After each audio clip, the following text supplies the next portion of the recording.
सामान्य पावडर नाही, फक्त नायसिल. क्लिनिकली सिद्ध झाला आहे की नायसिल मध्ये कडुलिंबाची सुपर पॉवर आहे, जी घामुळ्या तयार करणाऱ्या किटाणूंना त्वरित मारते आणि देते सुगंधित शीतल आराम. आता मिळवा 150 ग्रॅम नायसिल पॅक वर 70 रुपयांचा नायसिल पॅक फ्री. टाकून दिल्या. नुसतं लाडक्या बहिणी म्हणता पैशावाल्या बहिणी ओळखल्या आणि गरीब बहिणी टाकून दिल्या. लाडक्या बहिणींचा हा राग जालन्याच्या जिल्हाधिकारी कार्यालयाबाहेर पाहायला मिळाला. ई-केवायसी प्रक्रिया पूर्ण न झाल्यानं जालन्यातील हजारो लाडक्या बहिणींचं मानधन रखडलंय. गेल्या काही महिन्यांपासून त्यांच्या खात्यात पैसेच जमा होत नाहीयेत. त्यामुळे शेकडो महिला जिल्हाधिकारी कार्यालयाबाहेर दाखल झाल्या. प्रशासनाकडे त्यांनी आपली व्यथा मांडली. आवश्यक कागदपत्र सादर केली आहेत, तरी सुद्धा ई-केवायसी पूर्ण झाली नसल्याचं कारण आम्हाला देण्यात येतंय आणि त्यामुळे आमचं मानधन थांबवण्यात आलंय. आर्थिक अडचणींचा आम्हाला सामना करावा लागतोय, त्यामुळे रखडलेलं मानधन तात्काळ जमा करा, अशी मागणी या लाडक्या बहिणींनी केली आहे. आम्ही केवायसी नाही आमच्यावाली. आम्हाला इकडे तिकडे आम्हाला बोलले आम्ही जा कलेक्टर ऑफिसला जा, तिथं तुमची केवायसी नाही झालेली. आम्ही आम्हाला केवायसी पाहिजे. कशाची केवायसी? लाडक्या बहिणीची. किती दिवसापासून बंद आहे? सक्रातीपासून बंद आहे आमची केवायसी झालेली नाही. आम्हाला पैसे सगळ्यालाच लाडक्या बहिणीला चालू आहे. आम्हाला नाही, आम्हाला सक्रातीच्या महिन्यापासून भेटली नाही. आम्ही मला केवायसीला आधार लिंक करा बोलले. आधार लिंक आमची झाली नाही, टायमाला आमची केवायसी बंद झाली. आम्हाला लाडकी बहीण बंद झालेली आम्हाला भेटत नाही. तुम्ही कुठून आले? आम्ही गडदे पांगरा. काय म्हणते मग मॅडम? मॅडम भेटले का? नाही भेटले, ऑफिसला नाही भेटले. काय माहिती सरकारकडे तुमची आता? आम्हाला केवायसी पाहिजे, आमची लाडकी बहीण चालू पाहिजे. दादा, तुम्ही आज जिल्हाधिकारी कार्यालयात आला, नेमकं तक्रार काय आहे, काय प्रकरण आहे? तक्रार महिलाची जी लाडकी बहीण योजना शासनाने काढली आणि ती लाडकी बहीण योजना जवळपास या जालना जिल्ह्यामध्ये हजारो महिला आहेत. त्या इथं जिल्हाधिकाऱ्याकडे चक्र आणतात इथं, पण इथं लाडक्या इथं आल्याच्या नंतर चौकशी करतात आणि म्हणतात ते सांगतात केवायसीच नाही.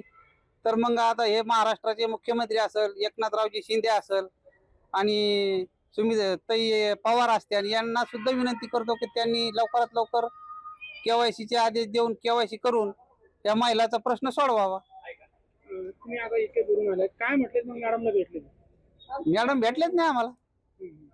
मुख्यमंत्र्यांकडे काय मागणी? मुख्यमंत्र्याकडे आमची एवढीच मागणी आहे की लवकरात लवकर केवायसीचे आदेश द्यावा. ही केवायसी नसल्यामुळे महिलांचे मानधन थांबले का? थांबलेच ना. केवायसी नसल्यामुळे त्यांना पगारच पडाना. लाडक्या बहिणीच नाही, नुसतं म्हणाला लाडक्या बहिणी पैसेच पडाना. किती महिन्यापासून बंद आहे? ते सक्रातीपासून म्हणजे काय नाही भागवत कणके भांबेरी. दरम्यान जिल्हाधिकारी कार्यालयात मोठ्या संख्येनं महिलांची गर्दी यावेळी पाहायला मिळाली. काही काळ गोंधळाचं वातावरण सुद्धा तिथं निर्माण झालं होतं. संबंधित विभागाच्या अधिकाऱ्यांनी महिलांच्या तक्रारी ऐकून घेतल्या. ते नेमकं काय म्हणाले तेही ऐका. काय सांगाल? जिल्ह्याभरात बऱ्याच महिला ई केवायसी साठी फिरत आहे, काय सविस्तर माहिती काय सांगाल? यामध्ये शासनाच्या वतीने मी इथं जिल्हा महिला बाल विकास अधिकारी इथं लीगल ॲडवायझर आहे. या ठिकाणी लाडक्या बहिणीचा चार्ज हा माझ्याकडे आहे. आल्यापासून मीच बघतोय. शासन निर्णय काढून, परिपत्रक काढून आपल्याला लाडक्या बहिणीसाठी डिसेंबरपर्यंत ई-केवायसीसाठी मुदत दिलेली होती. त्यानंतर शासनाने ज्याची ई-केवायसी चुकलेली आहे त्याच्यासाठी देखील लिंक काढलेली होती. मग त्यामध्ये बऱ्याच जणांनी ती देखील केवायसी पूर्ण केलेली नाही आहे. आणि आज प्रशासनाच्या वतीने, शासनाच्या वतीने मला तुम्हाला एवढंच सांगणं आहे की बाबा, आज शासनाकडून किंवा वरिष्ठ स्तरावरून ज्यावेळेस आम्हाला ई-केवायसीसाठी लिंक प्राप्त होईल किंवा एखादे आदेश येतील, त्यानुसार आम्ही वृत्तपत्र आधारे आणि आमच्या पत्राआधारे ते आम्ही सर्व लाडक्या बहिणींना कळवतो की बाबा अशी ई-केवायसीसाठी लिंक आलेली आहे, आपण ई-केवायसी करून घ्या.